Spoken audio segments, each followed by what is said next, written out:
is the Morning Dew Show, and today we are talking about education, particularly the CBC or competence-based curriculum, as we call it here in Kenya. And I'm humbled to have Jennifer Roth, who is my guest, and she is an elementary school teacher in the US. Welcome so much, Thank Jennifer, you. to the show. Good morning. Morning to you. Kindly tell our viewers who is Jennifer Roth. I am an elementary school teacher, and I work in the United States in North Carolina. And I've been teaching. This is my 28th year teaching.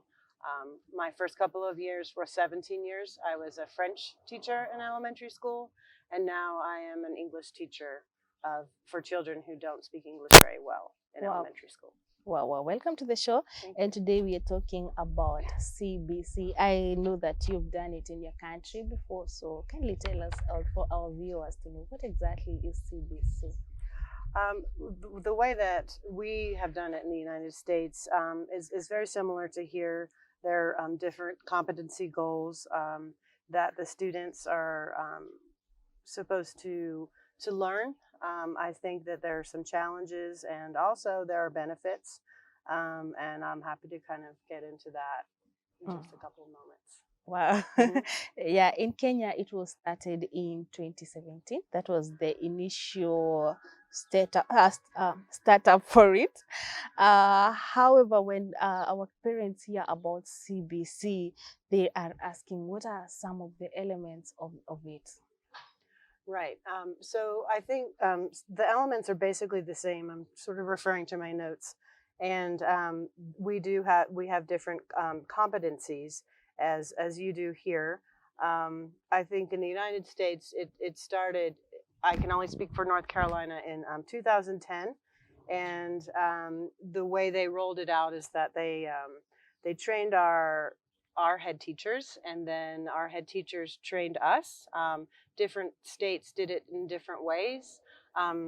We, as the state of North Carolina, took all of the areas and started them at once. So there are subject areas, excuse me, in the United States like language arts, math, science, and social studies. And what we did is we were supposed to integrate these areas, for example, like communication and collaboration. You would take that and you would integrate it into your science. So we had a common core curriculum, and in our science lessons we would have objectives, and so those specific objectives we would integrate the communication and the collaboration with that. So when you talk about starting all of it, which I think is the way Kenya has done it, what are some of the challenges that could face such kind of approach? I think that it's a lot. Specifically, I can speak to elementary school. In elementary school, the teachers are responsible for all the content areas, which means that we have to be trained in how to use the CBC in science, math, all of the content areas. And so it's a lot to process. Some areas in the United States did it in yearly rollouts, which means, for example, this year we will focus only on science. And so we could focus on the science and take what we currently had with our standards and use this information so it was a process and we could slowly learn it. Trying to do that with all the content areas at once is very, very challenging. And so us as teachers, it took us that first year was a bit stressful for us because that was a lot for us to try to adjust. But it worked out somehow? It worked out somehow. There are pieces of it that can be easily integrated, and there are pieces that are not. So for example, when we talk about critical thinking, that can be done in any content area. And we encourage that for students because they really need to think about how something works and why it works that way, so that they're not just receiving information and then spitting it back out, but they can explain the why of that information. When you talk about how it came by, or the introduction bit of it, what was it like to get the teachers, the parents, and the students in one kind of common goal? I would say that it would be a work in progress. everybody doesn't receive the information the same way. Yeah, sure. The parents, there's a lot of teacher language is what I would call it. And so, you know, we introduced the concepts to the parents in a letter. And maybe the parents understood the letter and maybe the parents didn't understand the letter. I think that there needs to be more communication between teachers and parents, because that was a problem for us in terms of here it is, this is what we're doing, so now go out to the store and buy these things so that we can use them. And they didn't know why, and some parents didn't have the resources to purchase those things. So in your view, what do you think, like, what should be done best to have all these people working together? Well, I think that they're, I mean, an actual meeting of sorts, so that the parents, like a learning session for parents. So in their language, in common language, not in education language, because, you know, when you say, because ours was called Common Core, you know, but if you go home to a parent and say, we're doing Common Core, they don't know what that means.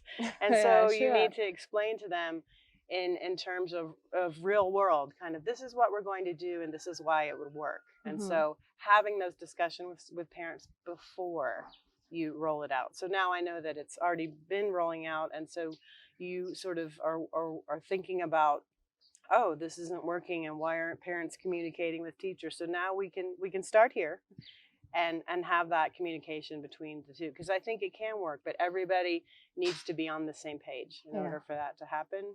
You need to have that conversation. Yeah, sure. And in your view, do you think it's important maybe for a country to change their education system?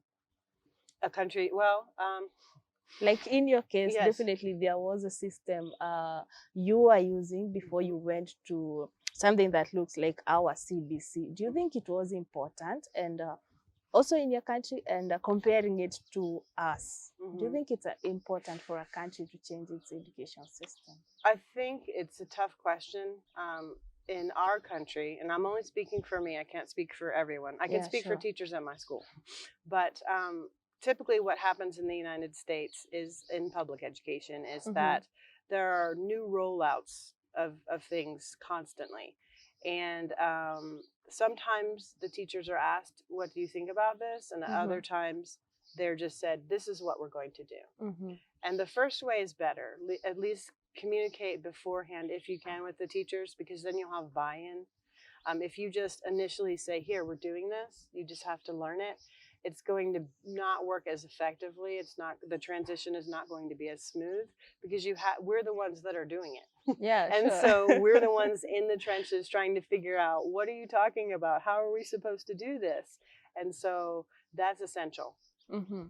And in case where it's really important for a country to do that, what are some of the maybe basic steps that the government of the country should take to ensure it's smooth running? Because for our case, mostly it was maybe from press briefings that this is changing, and it abruptly changes. So what are some of the basic steps that maybe a government of the day should take to ensure its smooth flow into the system?